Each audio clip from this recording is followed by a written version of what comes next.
Tonight's story is from the Enid Blyton book called Mr. Meddle Stories, or The Mr. Meddle Stories. And that's Mr. Meddle, and the story we're going to tell tonight... And that's a kangaroo. It is, yes. And he's trying to bump him. He's trying to box him, isn't he? Yes. He's got boxing gloves on. Why? So that he can box without hurting his face too much. And why? Because the boxing gloves are soft. And bump. Are you ready? The story is called Mr. Meddle Goes to the Grocer's. The grocer's is the greengrocer where you buy vegetables and fruit.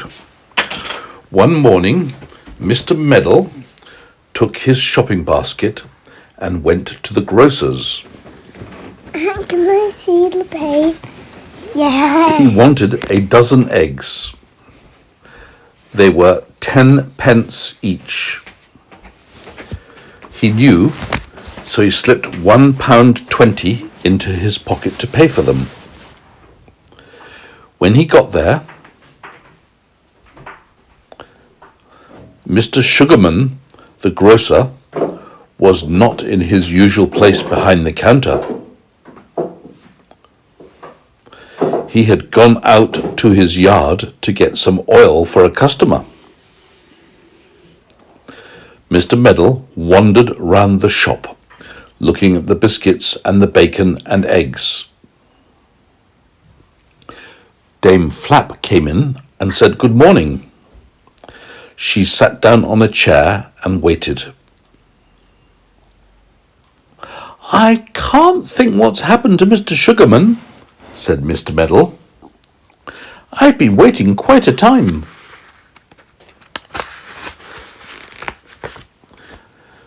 "It's a nuisance," said Dame Flap. "I'm in a hurry.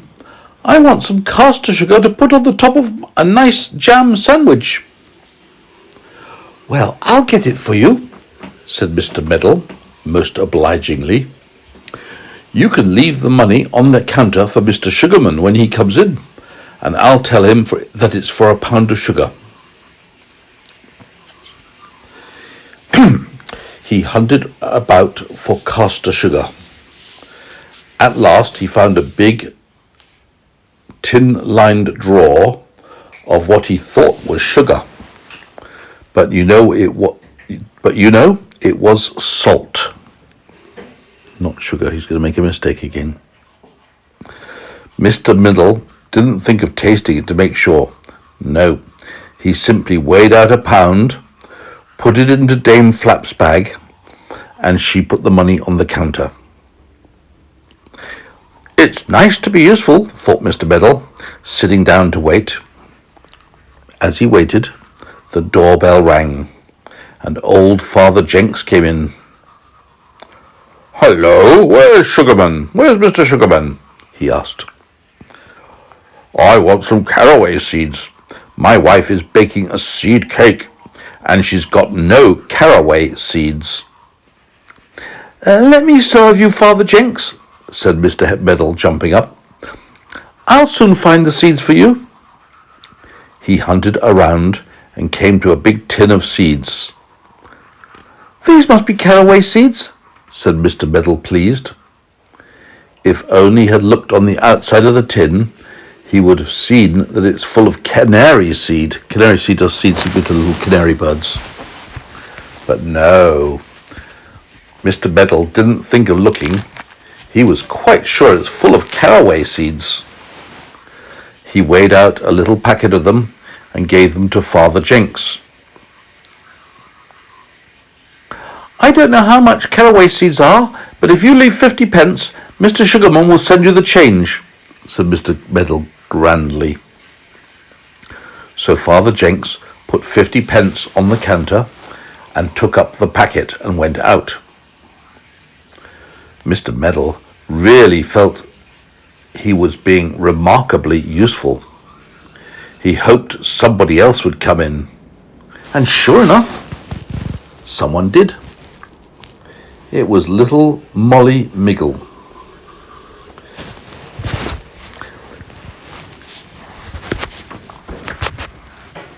She wanted some butter. Mr. Medal beamed at her. He saw some yellow tablets on a shelf that looked to him just like butter.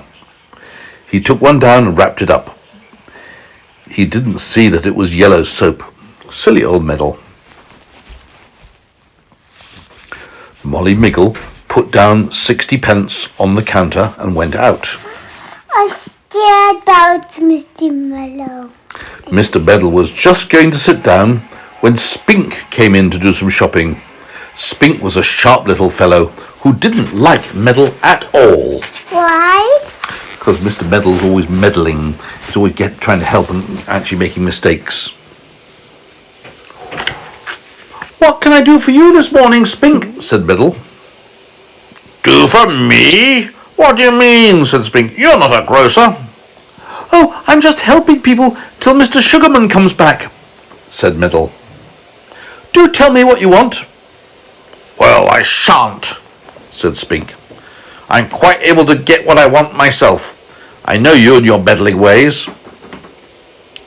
Mr. Medal felt angry.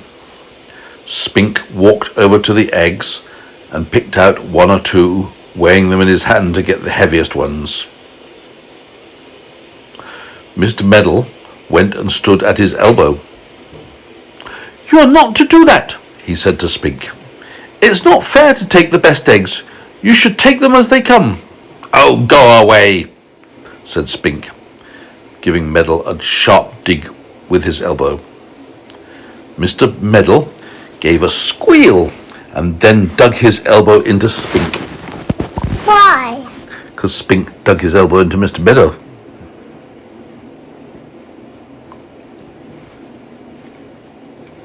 Medal gave a squeal and then dug his elbow into Spink.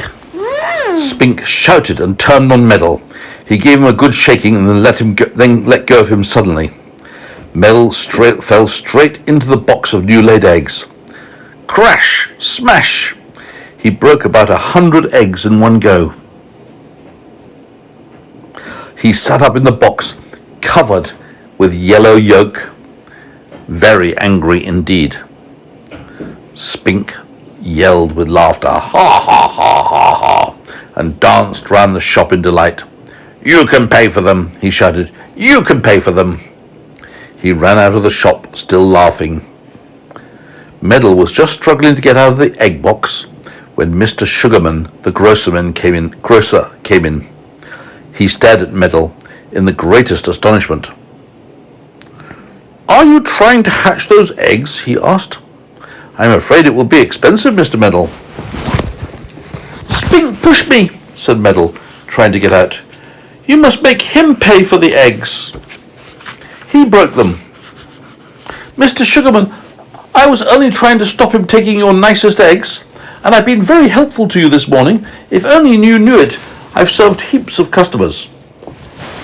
And at that moment the 3 customers all came back into the shop together, very angry indeed. Dame Flap slapped a blue bag down on the counter and glared at Medal.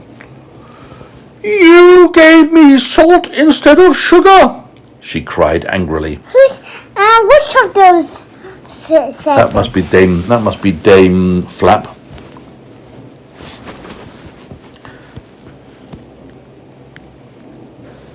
Yes. And just look here. My wife says you gave me canary seed instead of caraway seed, shouted Father Jenks in a rage. "She emptied half of it into her cake mixture before she knew it was the wrong seed, and now I've got to spend the rest of the morning picking out those seeds.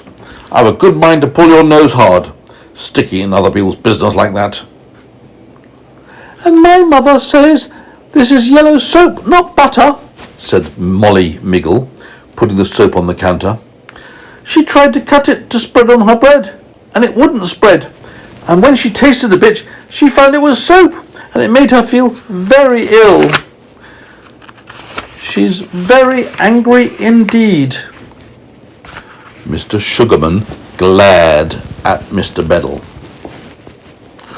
"Can't you stop meddling in other people's business?" he said. "I shall send you a bill for canary seed soup and salt, my dear Medal, And I should like to know what you came to buy this morning. A pennyworth of sense, I should think. I came to buy some eggs, said Mr. Meddle, getting out of the egg box, looking very hot and bothered to hear of all his mistakes. Well, you seem to have got your eggs all right, said... Oh no, it's Dame Flap. Well, you seem to have got your eggs all right, said Dame Flap, giggling as she saw Meddle covered with yolks. Put a few in your basket, said Mr. Sugarman, and he shook the mess of broken eggs into Meddle's basket. I'll send you the bill tomorrow. Good day. Poor Meddle. He had to walk all the way home covered in egg yolk, and he didn't like it at all. Have you been sat down in a custard? Yelled the boys and girls as he passed. Mr. Meddle didn't say a word. He went indoors and put himself and his clothes into a nice hot bath. And whilst he was steaming there, he made up his mind as usual that he wouldn't meddle any more. Dear, dear, what a pity he can't do that. What a pity he won't be able to do what he says. And there he is walking home covered in eggs. Another one. I'm tired now, but you can have a story from my recordings, all right? But you have to get in bed and light out. How about a little... How about one more word from this story? I would love to tell you the word, but I'm going to turn the light out and go to sleep now. One more word. I wish I could. I'm too sleepy. I really am. Good night, little boy. And you have a nice recording now.